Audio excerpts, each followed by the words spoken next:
మరి జగద్గురు అయిన బ్రహ్మర్షి పితామహ పత్రి సార్ ఆశీస్సులతో స్వర్ణమాల అమ్మ ఆధ్వర్యంలో చక్కగా ఈ పత్రిజీ మహిళా చైతన్యం ఆవిర్భవించబడిందండి. పత్రి సార్ ఆశీస్సులతో స్వర్ణమాల అమ్మ ఆధ్వర్యంలో శైలజ మేడం గారికి వచ్చిన ఒక విజన్ ద్వారా ఈ పత్రిజీ మహిళా చైతన్యం ప్రారంభించబడిందండి. ప్రారంభించిన దగ్గర నుంచి కూడా ప్రతిరోజు జూమ్ క్లాసులు జరుగుతున్నాయి. అలాగే ప్రతి ఊరూరా ఎవరైతే పిలుస్తున్నారో అక్కడికి వెళ్ళి 3 రోజుల పాటు వర్క్షాప్ చేయడం జరుగుతుందండి. అక్కడ ప్రతిరోజు కూడా 10 గంటల ధ్యానం అండి. 10 గంటల ధ్యానము, పత్రి సార్ అందించిన 18 ఆదర్శ సూత్రాలు, పిరమిడ్ మాస్టర్స్ కి అందించిన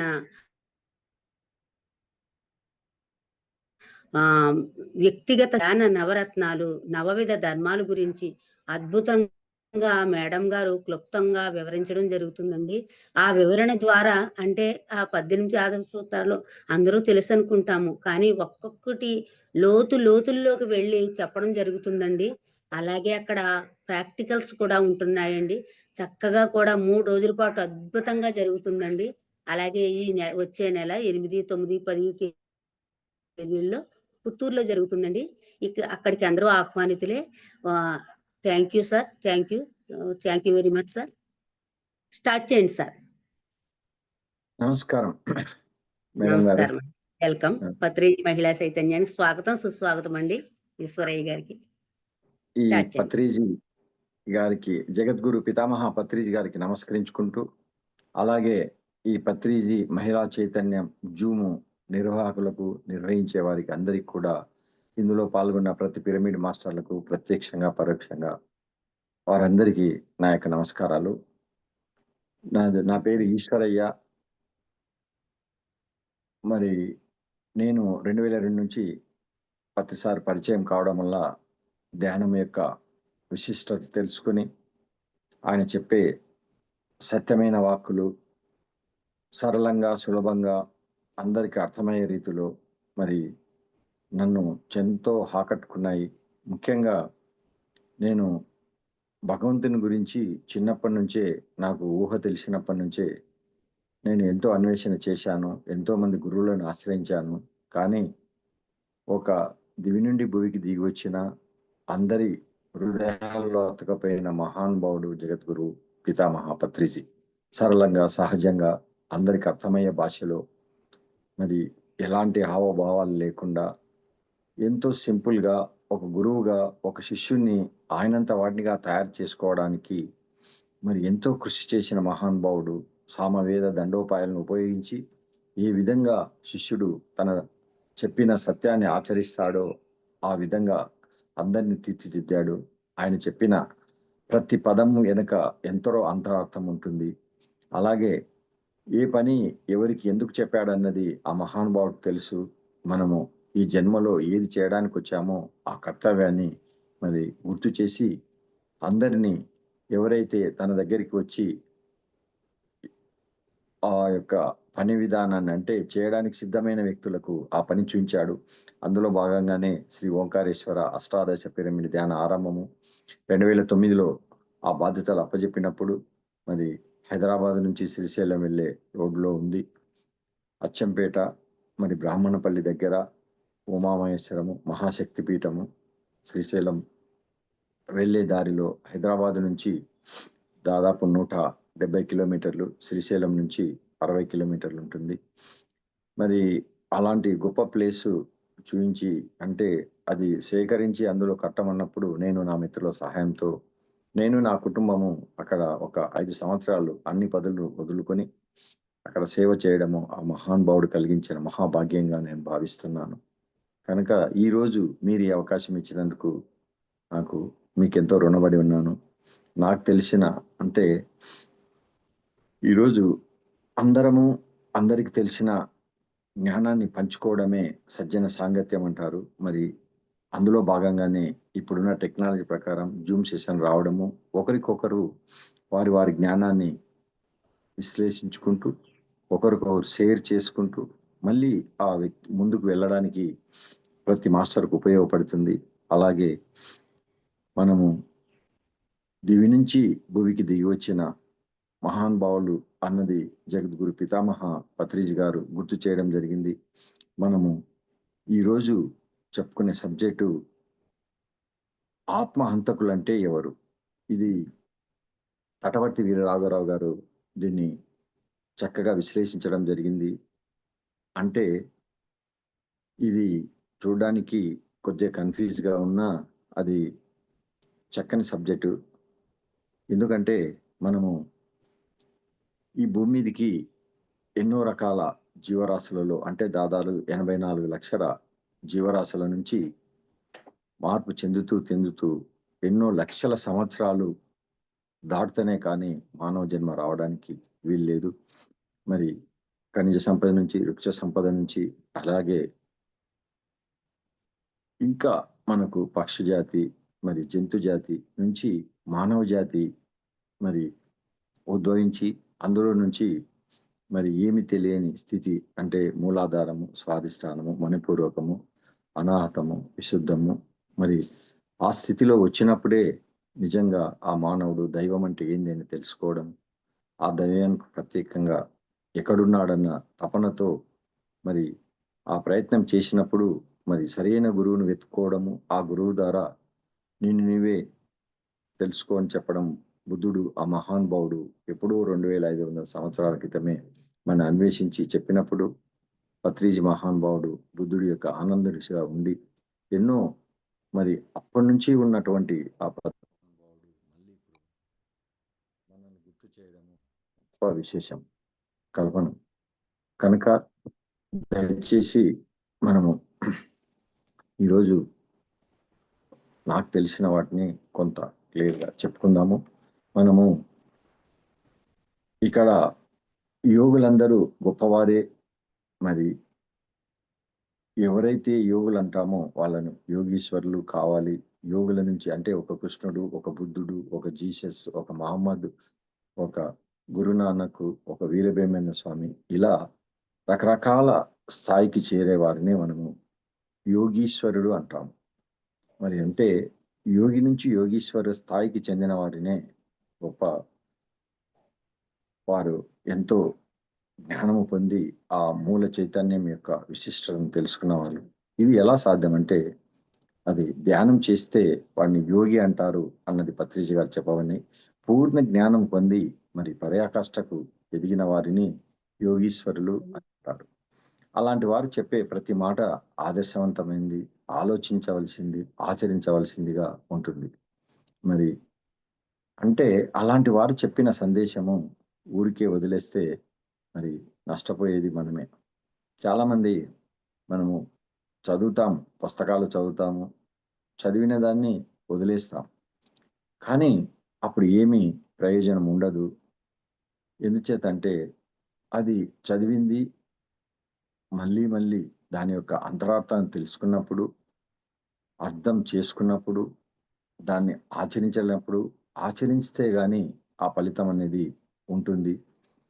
మరి అది ఒక యోగీశ్వరుడు ఏం చెప్పాడంటే ఆత్మను నిర్లక్ష్యం చేసేవాడే ఆత్మ హంతకుడు అవుతారు అన్నది. అంటే మరి ఆత్మను నిర్లక్ష్యం చేయడము అంటే ఏంటి అన్నది కొంచెం వివరంగా చెప్పుకుందాము. దీని గురించి మనము కన్ఫ్యూజ్ కాకుండా మనకు అర్థమయ్యే రీతిలో చెప్పుకుంటే ఆత్మ అన్నది మనము ఈ శరీరానికి ఆత్మే ముఖ్యం. ఆత్మ ఉంటేనే మనము ఆత్మే పరబ్రహ్మము, జీవుడే దేవుడు, దేహమే దేవాలయం అన్నది పిరమిడ్ జ్ఞానవర్ణాల్లో పత్రిజీ గారు చాలా చక్కగా వివరించడం జరిగింది. మరి హత్య వేరే, ఆత్మహత్య, ఆత్మ హంతకుడు. చూడడానికి 3 పదాలు ఒకే మాదిరిగా ఉంటాయి. కానీ కొంచెం వివరంగా తెలుసుకుంటే మనకు అర్థమవుతుంది. హత్య అంటే ఆ శరీరంలో ఆత్మ ఉండడానికి వీలు లేకుండా వారి శరీరాన్ని ఎవరైనా నాశనం చేస్తే దాన్ని హత్య అంటాం. ఒక వ్యక్తి శరీరంతో ఉన్నాడు, కానీ అతనిలో ఆ శరీరాన్ని విచ్ఛిన్నం చేసినప్పుడు ఆ ఆత్మ ఆ శరీరంలో ఉండడానికి వీలు ఉండదు. ఎవరైనా ఎదుటి వ్యక్తి అంటే అతని శరీరాన్ని విచ్ఛిన్నం చేసినప్పుడు ఆ ఆత్మ ఆ శరీరంలో ఉండదు. దాన్ని మాత్రమే ఆత్మహత్య అంటామన్నది మనము తెలుసుకోవచ్చు. అయితే హత్య అంటే ఇతరులు మరి ఎవరైతే కత్తితో గాని, తుపాకీతో గాని ఏ రకంగైనా మనము చేసి వాళ్ళ శరీరం నుంచి ఆత్మను తీసేయడానికి అవకాశం ఉంది. మరి ఆత్మహత్య అంటే ఏమిటంటే ఎవరైనా తనకు తాను ఆ శరీరంలో ఉన్న ఆత్మను మరి ఉండడానికి వీలు లేకుండా శరీరాన్ని నాశనం చేసుకుంటేనే దాన్ని ఆత్మహత్య అన్నది అంటుంటాము. ఎన్నో పేపర్‌లో చూస్తుంటాం. మనం సమాజంలో గూడా ఎందరినో గమనిస్తూ ఉంటాం. అంటే వారు ఆత్మహత్య చేసుకున్నాడు అంటే ఉరి వేసుకోవడం కానీ, లేదా మంటల్లో దూకడం కానీ, లేదా ఏదైనా ప్రదేశం కల్పన చేయొద్దని చెప్పాం. కల్పన పొందిస్తుంది. ఉదాహరణకు ఊరేసుకోవడం కానీ, మనం ఇందాక చెప్పుకున్నట్టు మంటల్లో దూకడం కానీ, ఏ వంతెన మీద నుంచి నదిలో దూకడం కానీ, లేదా రైలు కింద పడి మరి చనిపోయే వ్యక్తులను అంటే ఆ శరీరంలో ఆత్మ లేకుండా చేసుకునే వ్యక్తులను ఆత్మ హత్య చేసుకున్నాడు అని అంటాం. అలాగే ఆత్మ హంతకులంటే ఆత్మను శరీరం లేకుండా చేసేవాడు కాదు. ఎవరైతే జీవితకాలం జీవించినా కూడా అంటే మనం ఈ శరీరంతో ఉంటూ ఈ జీవితకాలము జీవిస్తున్నాం. ఒక వ్యక్తి 50, 60, 70, 80 లేదా ఇంకా తక్కువ ఎంతైనా కానీ. కానీ ఆత్మను నిర్లక్ష్యం చేసేవాడినే ఆత్మహంతకుడు అంటాం. మనం శరీరం కాదు ఆత్మ అని తెలుసుకొని కూడా ఆత్మను పట్టించుకోకుండా అంటే ముందుగా మనము ఇందుకు కొన్ని విషయాలు చెప్పుకోవచ్చు. ఏంటంటే మనమంతా శరీరం కాదు అన్నది మరి మనం ఆత్మలము. ఆత్మలైన మనము పైలోకం నుంచి భూమికి మరి వచ్చేటప్పుడు అక్కడ ఒక ప్రణాళిక వేసుకొని వస్తాం. ఎందుచేతనంటే పైలోకాల్లో ఉండేదంతా కూడా ఆత్మ ఒకటే. మరి ఆ ఆత్మ ఆ మూల చైతన్యం నుంచి మరి ఎంతో విడిబడి ఆ పూర్ణాత్మ ద్వారా మరి సృష్టించబడి మరి ఇక్కడికి భూమి మీదకి ఎన్నో నేర్చుకోవడానికి వచ్చాము అన్నది పితామహ పత్రిజీ గారు ఎంతో చక్కగా ఎన్నో సందర్భాల్లో వివరించడం జరిగింది. మరి అంత గొప్పగా ఎదగడానికి మనము ఏం చేయాలన్నాడంటే ధ్యానము. ధ్యానం చేస్తే జ్ఞానం వస్తుంది. అప్పుడే మనకు ముక్తి. ధ్యానం వల్లనే జ్ఞానం, జ్ఞానం వల్లనే అది చెప్పడం జరిగింది. ఈ 2 మరి భూమి మీదనే శరీరంతో ఉన్నప్పుడే సాధించాలి. అందుచేత భూమి మీద శరీరం తీసుకునేటప్పుడు ఈ శరీరంతో ధ్యానం చేసి, జ్ఞానం సంపాదించుకొని, మరి ఆత్మ ప్రణాళిక అన్నది మనం చేసుకొని భూమి మీదకొచ్చాము. అలా ప్రణాళిక ప్రకారమే భూమి మీదకొచ్చిన ఆత్మ అయిన మనలము ఒక తల్లి గర్భంలో మరి తయారై శిశువుగా ప్రవేశిస్తాము. మెల్లగా 9 మాసాలు దాటిన తర్వాత మరి గర్భం నుంచి బయటికి వచ్చి అంటే జన్మ తీసుకుంటాం. అలా జన్మ తీసుకునేదాకా మన ప్రణాళిక మనకు గుర్తుంటుంది. ఎప్పటి వరకు తల్లి గర్భం నుండి బయట వచ్చే వరకు. కానీ ఆ తర్వాత కుటుంబ ప్రభావము, మరి పరిసరాల ప్రభావము, సమాజ ప్రభావము నేను ఆత్మ అన్న సంగతి మర్చిపోతాం. తల్లి గర్భంలో ఏ శరీరము అయితే మనం తయారయ్యి ఆ శరీరము నేనే అనుకుంటామో, ఆ శరీరము ప్రవేశించి నేను అన్నది మరి మర్చిపోతాము. అందుచేత శరీరాన్ని మరి తల్లి తయారు చేసింది. శరీరంలో ఉన్న మరి ఆత్మను మాత్రం మరి పైలోకం నుంచి మనము వచ్చాము. విచిత్రం ఏమిటంటే మనం అక్కడ ఏమి నిర్ణయించుకొచ్చామో, ఏమి చేయాలనుకుని వచ్చామో అన్నీ మర్చిపోతాం. మర్చిపోయే పరిస్థితులకు మర్చిపోయి ఈ ఉన్న పరిస్థితుల ప్రభావానికి లోనయ్యి మన కుటుంబం అంటే మనం ఏ కుటుంబంలో పుడుతున్నామో ఆ కుటుంబం నాదని, ఏ కులంలో పుడతామో ఆ కులం నాదని, ఏ మతంలో పుడతామో ఆ మతం నాదని, మరి అలా 7, 8 అంటే ఎన్ని ఈ ఈ రకాల ప్రభావాలు ఉన్నాయో భూమి మీద ఆహ్, ఆ కంటికి కనబడే వాటి మీద అతుక్కపోయి, మనము అక్కడ సమాజంలో ఏమి జరుగుతుందో తెలియదు. గతమంతా మర్చిపోయి ఉంటాము. మరి ఆ సమాజం చెప్పే విధంగానే మనం తయారవుతాం. అలా మరి ఎక్కువ సమాజంలో దేనికి విలువ ఇస్తున్నారు అంటే, పత్రిజ గారు పరిచయం కాకముందుకు నాకర్థమైంది. నేనున్నది ఏమనిపించిందంటే ఎక్కువగా డబ్బు సంపాదిస్తే మనకు బాగా గౌరవం పెరుగుతుంది. మరి ఎంత డబ్బు ఉంటే అంత గొప్పవాడు అనుకుంటారు.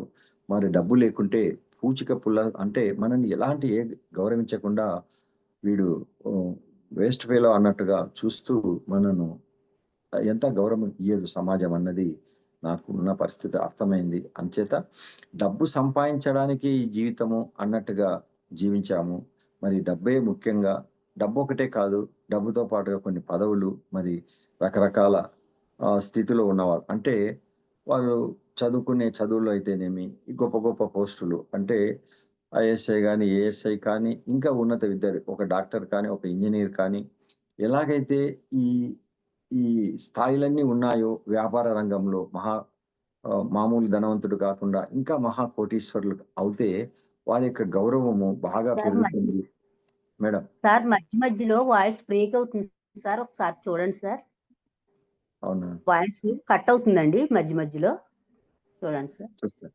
చూస్తాను.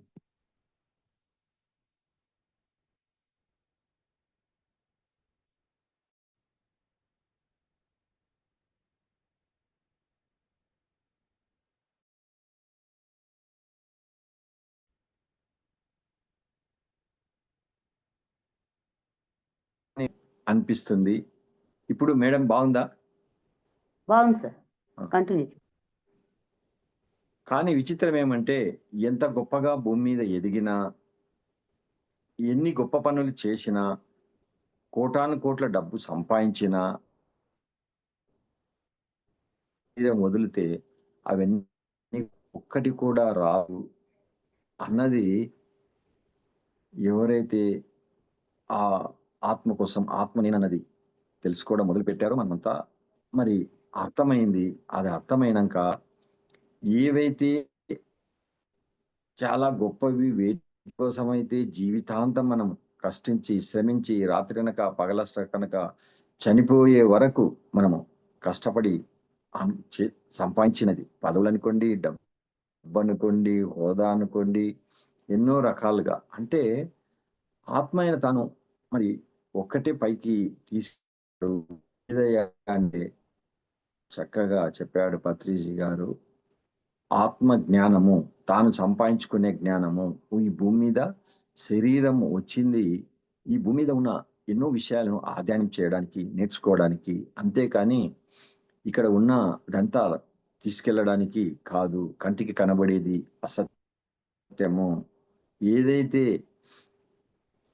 మనం ఇక్కడ నేర్చుకోవాలనో కేవలం నేర్చుకోవడానికే వచ్చాము. రకరకాల జన్మలు తీసుకున్నాము. మరి పురుషుడిగా, స్త్రీగా, బీదవాడిగా, కుంటివాడిగా, గుడ్డివాడిగా ఎన్నో రకాల జన్మలు తీసుకొని ఎన్నో రకాల ఆత్మ సిద్ధాంతం ప్రకారం మనం భూమి మీద మరి పూర్తిగా అంటే ఈ ఆత్మ జ్ఞానము అన్నది తెలుసుకునే వరకు ఎన్నో జన్మ పరిణామ క్రమాలు అన్నది జరుగుతూ ఉన్నాయన్నది తెలుసుకుని జీవిస్తే అక్కడ ఎంతో అద్భుతంగా ఉంటుంది. కనుక మరి ఇన్ని సంవత్సరాలు కష్టపడి ఇంత చేసింది కూడా ఏమి రాదు అన్నది ప్రతి ఒక్కరు చనిపోయినాక కానీ తెలుస్తుంది. ఇవన్నీ మరి సంపాదించడానికి ఎన్ని తప్పులు చేశాను, ఎన్ని పాపాలు చేశాను, ఎంతమందిని మోసగించాను, కానీ ఏ ఒక్కటి కూడా మరి రాలేదే. అంటే ఎంత సంపాదించిన కూడబట్టడానికి ఎంత సమయం కట్ చేసి ఎంత తెలివి తక్కువ పని చేశాను అనేది అప్పుడు మనం చనిపోయిన తర్వాత పైలోకానికి వెళ్ళే ముందు మనకు అర్థమవుతుంది. అంటే ఈ ప్రతి ఒక్కరికి చనిపోయిన తర్వాత ఈ రకమైనటివి మదనము జరుగుతుంది అన్నది ముందు తెలియదు, తర్వాత తెలుస్తుంది. అందుకే ఈ అది జరిగే విషయాలను ముందు తెలుసుకొని ఆ వ్యక్తి నేను శరీరం కాదు ఆత్మ అన్న స్థితిలో జీవిస్తే మరి శరీరం ఉన్నప్పుడే లేదా సద్గురు వల్ల కొంత తెలుసుకుంటాము. సద్గురు నీ దేహం కాదు ఆత్మ అన్న సంగతి చెప్తున్నప్పుడు అందులో కొన్ని పుస్తకాలు చదవమని చెప్తాడు. ఉపన్యాసాల ద్వారా అంటే సజ్జన సాంగత్యం ద్వారా, స్వాధ్యాయం ద్వారా, మరి అలాగే ధ్యానము, మరి జగద్గురువులు ఎవరైతే ఆ మహానుభావులు ఆ శరీరం తీసుకొని అన్ని ఇలాంటి మనలాంటి వాళ్ళని ఎంతో మందిని ఉద్ధరించడానికి ఎంతో జ్ఞాన ప్రబోధాలు చేసినప్పుడు శ్రద్ధగా విని మరి ఎవరైతే నేను శరీరం కాదు ఆత్మాని ఆత్మ లాభం కాకుండా దేహ లాభం కోసం జీవితమంతా కృషి చేస్తారో అంటే నేను ఆత్మ అన్న ఎరకలో లేకుండా శరీరమే నేను అనుకొని వింటూ ఉంటాము. కానీ దానికోసం మళ్ళీ నేను శరీరం కాదు ఆత్మని తెలిసి కూడా మనము ఆ పనులు చేయకపోతే వారిని ఏమంటారు అన్నది మనం ఈరోజు చెప్పుకునే సబ్జెక్టు. ఆత్మ హంతకులు అని చక్కగా చెప్పుకోవడం జరిగింది. అటువంటి ఆత్మ శరీరంలో ఉన్న ఒకటే, లేకపోయినా ఒకటే. ఎంచేతనంటే తాను శరీరంగా ప్రవేశించాడు కాబట్టి ఆ శరీరాన్ని కొన్ని అవసరాలు ఉంటాయి. అవి తప్పనిసరి అవసరాలు. అవసరం మరి తీరకపోతే శరీరం భూమి మీద ఉండలేము. కొన్ని దేహానికి సంబంధించిన అవసరాలు ఉంటాయి. మనము చిన్నప్పుడు చిన్నతనంలో ఉంటాము, యవ్వనంలో యవ్వనంతో ఉంటాము. ఇంకా వయసు పెరిగే కొద్దీ అందులో ఆ శరీర అవసరాలకు కావాల్సినన్ని ప్రయత్నం చేసుకుంటూ, ఎందరో మహానుభావుల జీవితాలు కూడా మనం గమనిస్తుకుంటూ, మనము అంతా కూడా ఆత్మ కోసమే, ఆత్మ లాభం కోసమే, ఆత్మ ఉన్నతి కోసమే కృషి చేయాలి. అటువంటి వారి జన్మ మళ్ళీ సద్వినియోగం చేసుకున్న వారు అవుతారు. విచిత్రం ఏమంటే ఈ డబ్బు వ్యామోహం వల్ల మళ్ళీ సంపాదించే కొద్దీ ఇంకా సంపాదించాలి. ఎంత సంపాదించినా ఇంకా సంపాదించాలనే ఉంటుంది. అంటే ఎందుకంటే ఇక్కడ ఒక మాయ, మనసు అనే మాయలో పడి నా పిల్లలు మరి నేనే కాదు నా పిల్లలకు సరిపడా ఇంకా సంపాదిస్తే బాగుంటుందని మళ్ళీ పిల్లలే కాకుండా పిల్లలకు పుట్టే పిల్లలు, మనవడు, మనవరాళ్ళు ఇలా ధనం విషయంలో లిమిట్ ఉండదు. అలా సంపాదిస్తూనే ఉంటాము. అది కంటికి కనబడుతుంది. మనసుకు చాలా సంతోషాన్ని ఇస్తుంది. మరి కానీ ఒక్క విషయం అర్థం చేసుకుంటే మనము ఆత్మలైనప్పుడు అవసరానికి మించి ఎంత సంపాదించినా అది అంతా వృధా అన్నది మరి అవగాహన చేసుకోవాలి. ఎందుకంటే ఇప్పుడు ఎంత చెప్పినా అర్థం కాదు. కానీ ఎప్పుడు అర్థమవుతుందంటే మనము ఈ దేహం నుంచి నిష్క్రమించినప్పుడు, ఈ శరీరము వదిలినప్పుడు, ఆత్మ శరీరంలో లేనప్పుడు మరి ఈ జీవితమంతా కష్టపడింది ఎన్ని కోట్లు కానీ, ఎన్ని హోదాలు కానీ, ఎంత గౌరవ ప్రతిష్టలు కానీ ఏమి తీసుకువెళ్తలేము అన్నది అప్పుడు మనము ఎంతో బాధపడుతూ మరి ఎంత సమయం వృధా చేశానని అనుకుంటూ మనము ఎంతో దుఃఖపడుతూ ఎంతో ఇబ్బందికి గురవుతుంది ఆత్మ. అంచేత శరీరానికి మన లాభించేది ధనం కాదు, ఆత్మకు లాభించేది జ్ఞానం. మరి కనుక శరీరంతో ఉన్నప్పుడు ధనం మీద వ్యామోహంతో శరీర అవసరాలు తీర్చుకోవడానికి ధనం ఉపయోగపడుతుంది. కానీ మనం శరీరం కాదు ఆత్మాన్ని తెలుసుకున్నప్పుడు ఆత్మ జ్ఞానం మాత్రమే ఉపయోగపడుతుంది అన్నది ఒక జ్ఞానికి మాత్రమే అర్థమవుతుంది. కానీ మానవులు తాము దేహం అనే భావనలో ఉండడం వల్ల అందుకు కూడా మరి సంపాదనకే ప్రాముఖ్యత ఇస్తున్నారన్నది మరి ధనం వెనుకలనే పడుతున్నారు. ధనం ఉన్నవాడే గొప్పవాడు అనుకుంటున్నారు. ధనం ఉన్నవారికే గౌరవం ఇస్తారు అని మరి ప్రాముఖ్యత ఇస్తారని, ధనము లేనివానికి తక్కువగా హీనంగా చూస్తారన్న ఆ యొక్క ఊహతో అది మనకంతా మన తల్లులు, మన తండ్రులు, తర్వాత మన ముందున్న సమాజము, ఆ గతంలో మన తరం వాళ్ళు బోధించినది అదే కనుక అదే స్థితిలో మనమంతా జీవించి మనం మరి ఏదైతే ఈ మాయ నుంచి బయటపడాలంటే మరి ఇందుకు జగద్గురు పితామహ పత్రిజ్ గారు మరి చెప్పినటువంటి ధ్యానం అది చక్కగా మరి సరైన ధ్యానం చేస్తూ మరి ఆ మాయ నుంచి బయటపడాలి అంటే సుమారు ఈ స్థితికి రావాలంటే కూడా మరి పత్రిసారు ఎన్నోసార్లు చెప్పడం జరిగింది. 200-300 జన్మలు అంటే దాదాపు 300-350 జన్మలు దాటితేనే కానీ మానవ జన్మ నుంచి వచ్చినప్పటి నుంచి కానీ తాను ఏమిటి, ఎందుకు, ఎలా అంటే నేను ఎందుకు వచ్చాను భూమి మీదకి, మరి పరిస్థితుల ప్రభావం ఏంటి, నేను ఈ తల్లి కడుపులో ఎందుకు పుట్టాను, ఈ వాతావరణంలోనే ఎందుకు పుట్టాను, నేను నల్లగా ఎందుకు పుట్టాను, తెల్లగా ఎందుకు పుట్టాను, బీదవాడిగా ఎందుకు పుట్టాను, ఇలాంటి రకరకాల సమస్యలు ఎందుకు వస్తున్నాయి అన్నప్పుడు అప్పుడు ఆ మాయ నుంచి బయటపడాలన్న స్థితి ఎరకయి మరి ఆ మహానుభావుల సాంగత్యంతో నేను శరీరం కాదు ఆత్మ అన్న స్థితిని తెలుసుకున్నప్పుడు జ్ఞానం సంపాదించుకోవాలని సద్గురువులు బోధించినప్పుడు మరి అప్పుడు మనం ఏం చేస్తామంటే సమయాన్ని సద్వినియోగం చేసుకుంటాము, వాక్కును సద్వినియోగం చేసుకుంటాము. మరి మనకున్న ఏదైతే గతంలో చేసిన తప్పులను సరిదిద్దుకోవడానికి ఒక్కొక్కటిగా నెమరు వేసుకుంటాం. అప్పుడు మనం ఏమైతామంటే మరి ఆత్మ హంతకులం కాము. గొప్పగా ఆత్మ ప్రయోజకులమవుతాము. ఇంకా విచిత్రం ఏమంటే ఒక సద్గురువు లభించినా తన ఆత్మని తెలుసుకున్నా కొంతమంది మరి తాను కాని శరీరానికి లభించే ధనం విషయంలో మరి తృప్తి పడరు. కానీ ఆత్మకు లభించే జ్ఞానం విషయంలో తృప్తి పడిపోతాం. దానికి ధ్యానము మీరిందాక చెప్పినట్టు 3 గంటలు చేయడం అనేది ఆషామాషీ వ్యవహారం కాదు. మరి అలాంటి గొప్ప జ్ఞానాన్ని సంపాదించుకోవడానికి 3-6 వరకు ధ్యానం చేయడం అంటే, అబ్బా! అంత టైం ధ్యానం అంటే కూర్చోవడం కష్టమని, అదే వ్యాపార విషయంలో అయితేనేమి, మరి దేహానికి సంబంధించిన సుఖ సౌఖ్యాలకు కావలసిన దానికి కష్టపడడానికి 3 గంటలు కాదు, 8 గంటలైతేమి, 10 గంటలైతేమి, 12 గంటలేమి మనము దానికోసం శ్రమిస్తాము నిర్విరామంగా. అంటే ఆత్మ యొక్క ఉన్నతికి కావలసిన సమయానికి ఇవ్వడానికి మనం ఇబ్బంది పడుతూ, శరీరం అవసరాల కోసం తీర్చుకోవడానికి మనము అంత సమయం ఇచ్చి, ఎన్ని కష్టాలొచ్చినా మరి భరిస్తూ ఉన్నాము అంటే, మరి దానికి ధనం విషయంలో ఏం చెప్పారంటే యోగీశ్వరులు, మన వెంటరాని ఆత్మ వెంటరాని ధనం కోసము మరి తృప్తి పడాలి. అంతేకాని మరి ఆత్మ వెంట వచ్చే జ్ఞానం విషయంలో తృప్తి పడకూడదు అని పదే పదే చెప్పడం జరిగింది. ధనం విషయంలో తృప్తి పడాలి అని ఎందుకు చెప్తున్నామంటే, ధనం విషయంలో తృప్తి పడితేనే మనం ధర్మంగా సంపాదించగలుగుతాం.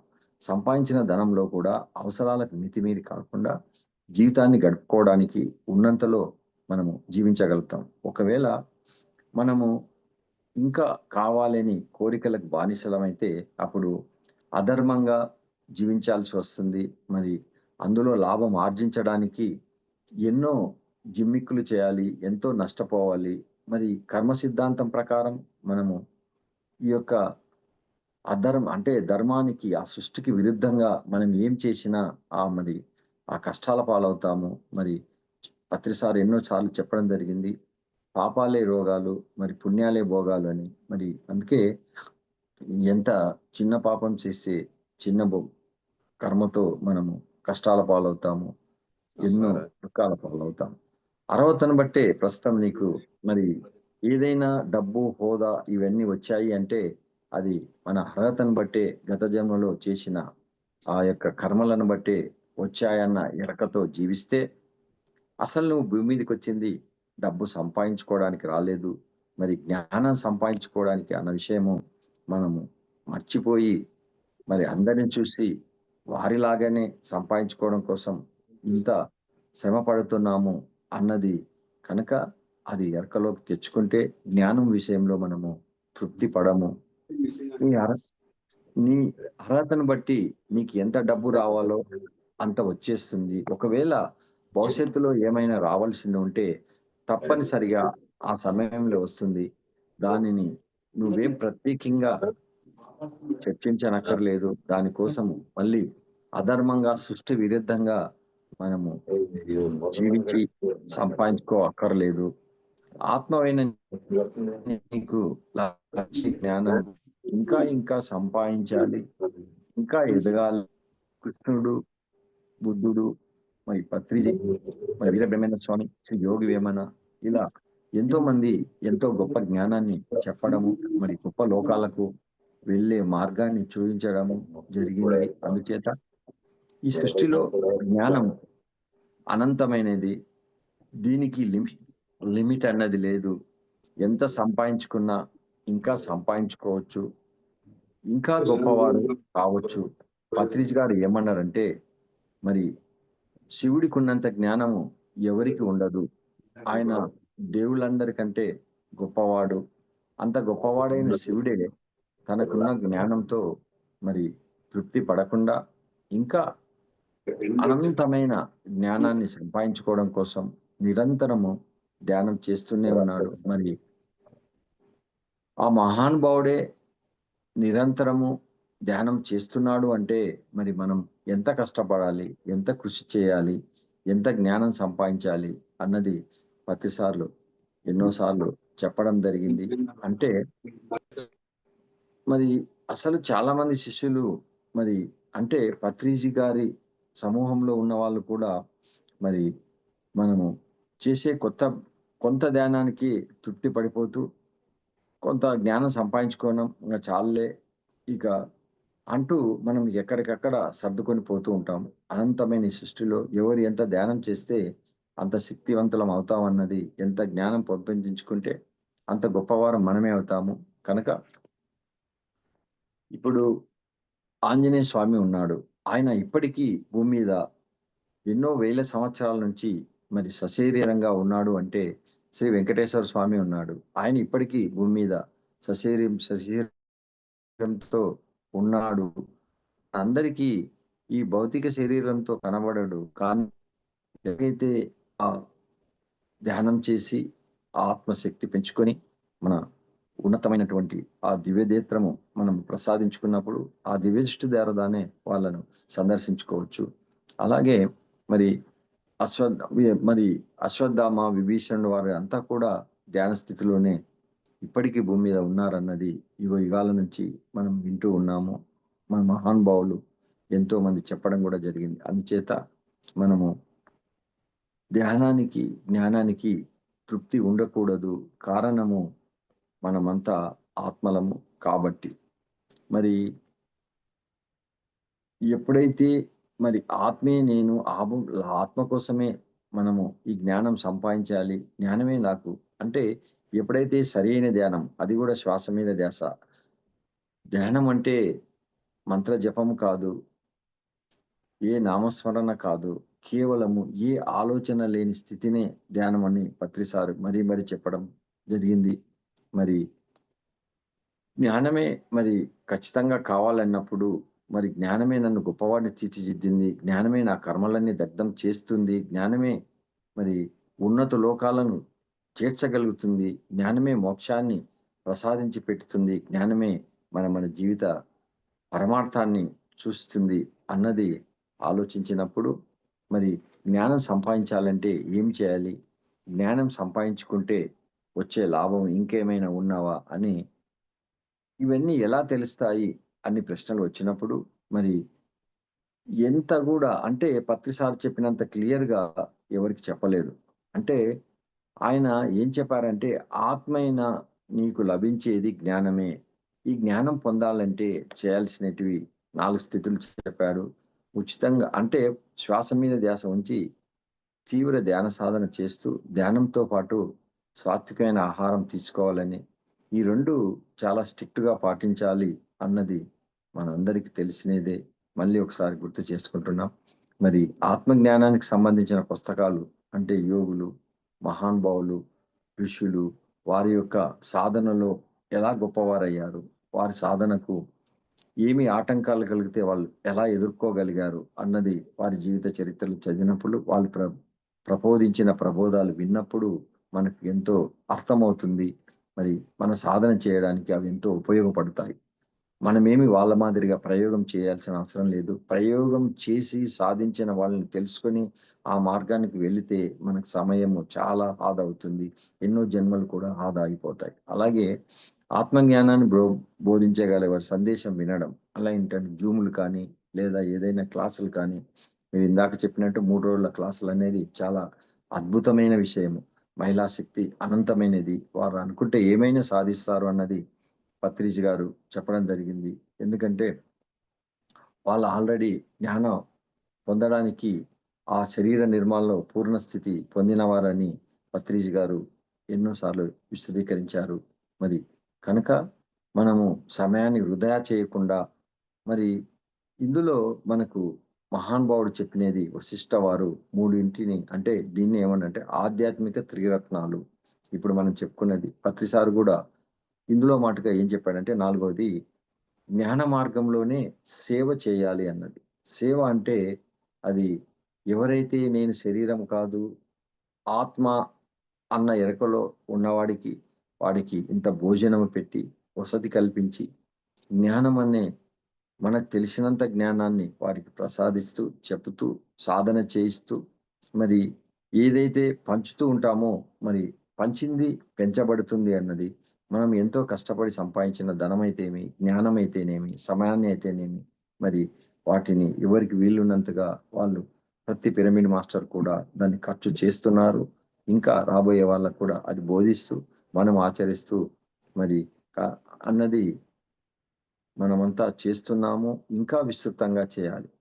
ఇలా అంటే మనం ఎలా అయితే పంచుతూ ఉంటామో పెంచబడుతుంది అన్నది సత్యము. ఏది ఇస్తే తిరిగి నీవు అది పొందుతుందో అన్నది మరి ఎంతో మంది మహానుభావులతో మనం తెలుసుకున్నాము.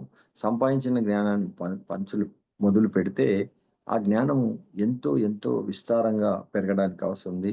మరి పత్రిజీ గారు చెప్పినట్లు పంచుతూ ఉంటే మరి అందుతూనే అంటే మనకు కొన్ని విషయాలు అర్థం కావు.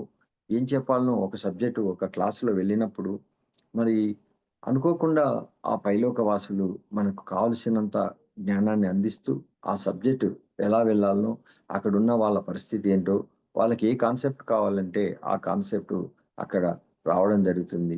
మనం రిసీవ్ చేసుకోవడమే మనకు అందరికి తెలిసినది. అలా రిసీవ్ చేసుకొని చెప్పిన వాళ్ళు తెలియకుండానే ఒకటి చెప్పాలనుకుంటే అక్కడ ఒక కాన్సెప్ట్ వచ్చి అంటే ఎలాగైతే ఈ భూమి మీదకి మనము ముందు వచ్చి ఏదైతే తెలుసుకొని చెప్తున్నామో తెలుసుకునే వారు కూడా ఆ స్థితిలోనే ఉన్నవారు కనుక మనము ధనము కానీ మరి జ్ఞానము కానీ సమయాన్ని కానీ ఖచ్చితంగా పంచాలి అన్నది దాన్నే మనము మరి 4వ సూత్రంగా పత్రిజీ గారు సేవా మార్గము అని చెప్పడం జరిగింది. సేవలో అనంతము ఎవరెవరు ఎంత సేవ చేస్తున్నది. అందుకే పత్రి సార్ చెప్పిన వెంటనే ఓంకారేశ్వర పిరమిడ్ను ఇలా చూడాలయ్యా దగ్గర చూడడం లేదు తప్పకుండా సార్ అని. అందుకు కావాల్సిన నీతో ఎంత ఉంటే అంత డబ్బు ఖర్చు చేయి తిరిగి ఎన్నో రెట్లు వస్తుంది అన్నప్పుడు ఆయన తూచా తప్పకుండా పాటించాను. అందరితో వెళ్ళాను. నాతో ఉన్నది మొత్తం ఖర్చు చేశాను. తిరిగి రావడానికి కొంత సమయం పట్టింది. అంత ఓపికతో ఉన్నప్పుడు గురువారి మాట నిజమనేది అర్థమైంది. కనుక అంతరంలో ఏదైనా కొంచెం బాధ కలిగితే ఆత్మ శోభ పడుతున్నట్టు అంటే నువ్వు ఆత్మవు నష్టపరుస్తున్నట్టు లెక్క అంతే. అంటే ఆత్మ శోభ వేరు, మనోవదన వేరు. మనము ఈ ఆధ్యాత్మిక మార్గంలో వచ్చినప్పుడు ఆత్మశోభ ప్రపంచికమైన నష్టం కలుగుతున్నట్టు మనసు వేదన కలిగిస్తుంది. అంటే ఆత్మకు నష్టం కలుగుతున్నప్పుడు ఆత్మ క్షోభిస్తుంది. ఇది ఆ సూక్ష్మాతి సూక్ష్మమైన విచక్షణతో ఆలోచించినప్పుడు అది అర్థమవుతుంది.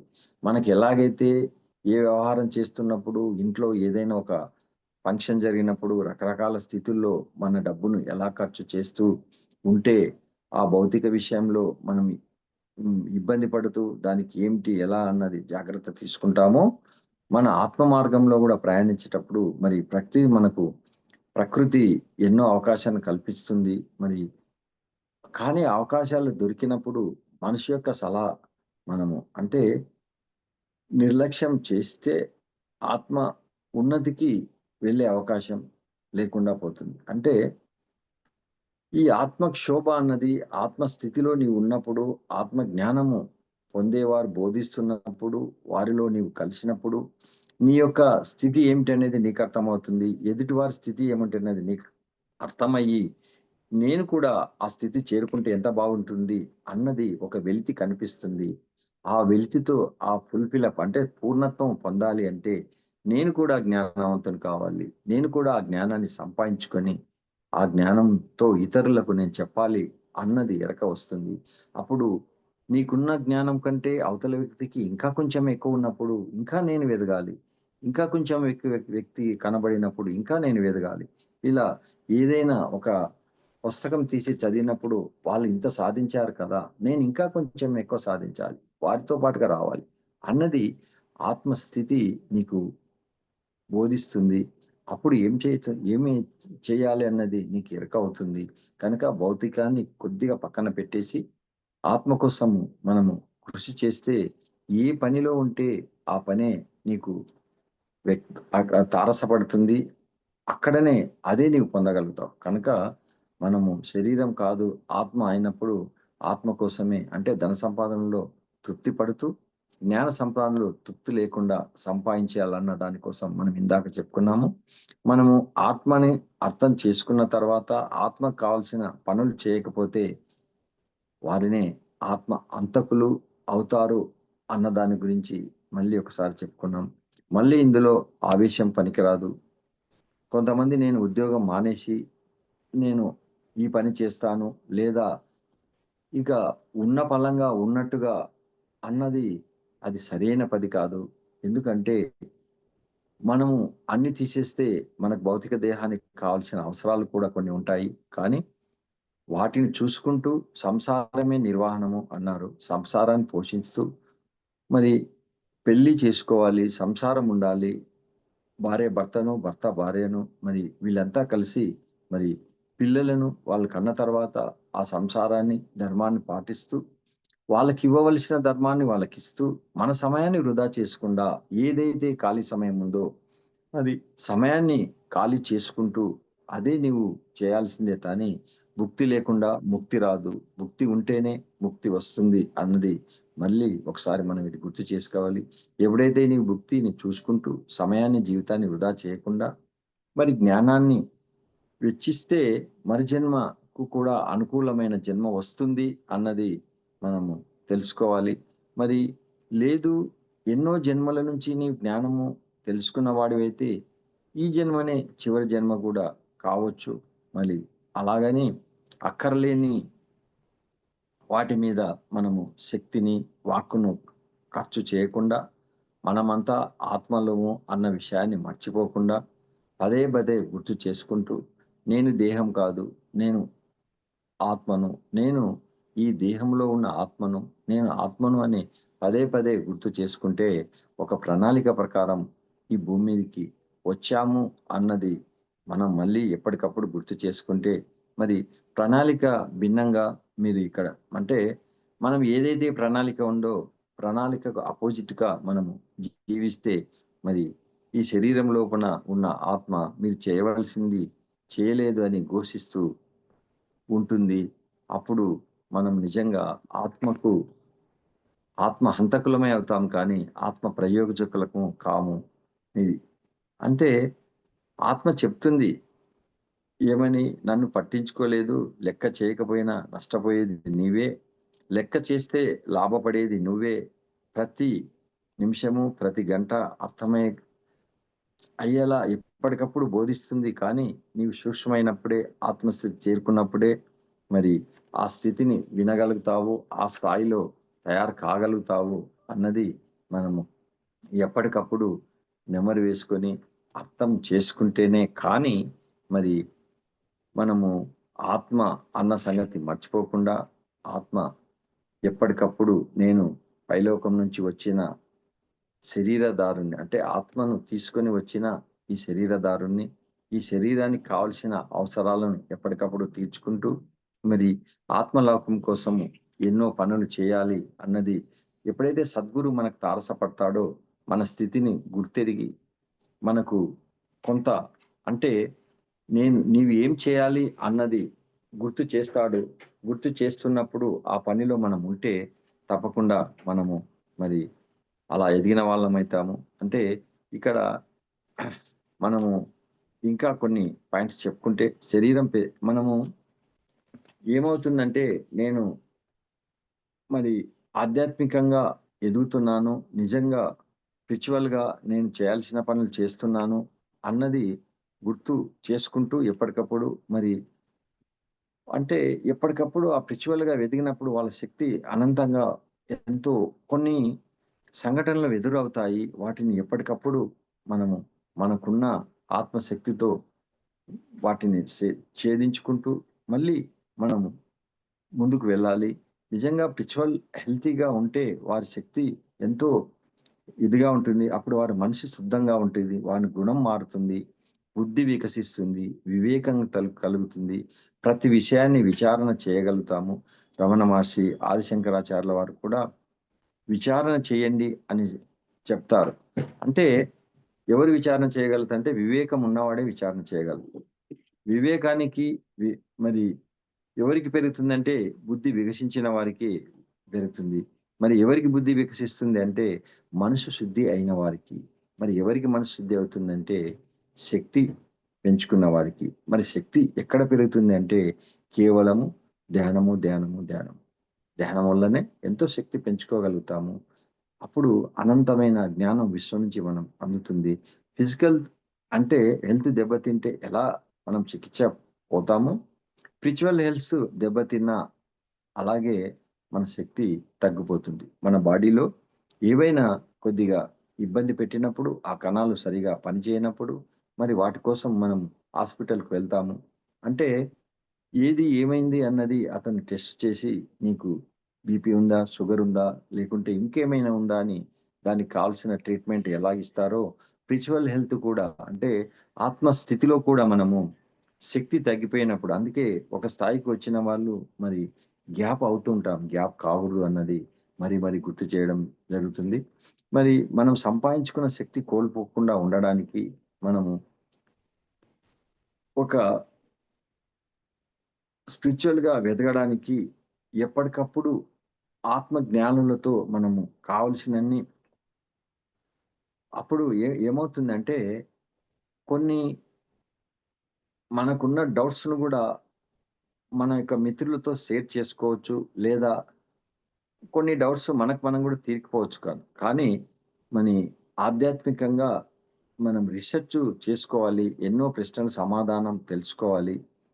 మరి అలా ఉన్నప్పుడే మనము మనకు జ్ఞానం పొందుతుంది. మరి అలాంటి జ్ఞాన స్థితిలో ఉన్న తల్లిదండ్రులకు కూడా పిల్లల్ని గూడా బుద్ధి, జ్ఞానము అని మనము పదే పదే తిడుతూ ఉంటాం. నీకు బుద్ధుందా? జ్ఞానం ఉందా? అని. అంటే ఆ జ్ఞానము, బుద్ధి మనకు ఎంతవరకు ఉందన్నది ఎప్పటికప్పుడు మనం టెస్ట్ చేసుకుంటూ దానికోసం మనం ప్రయత్నం చేస్తాం. అంటే మనము జీవితకాలం జీవించిన ఆత్మ గురించి పట్టించుకోకపోయినా, ఆత్మ కోసం సమయాన్ని వినియోగించకపోయినా, అసత్ ఆత్మ గురించి తెలుసుకోకపోయినా, మరి యోగులు ఏమన్నారు అన్నదానికి ఆత్మ హంతకులు అన్నారు. అంచేత మనము సమయము మరి ఆత్మ కోసం కేటాయిద్దాము.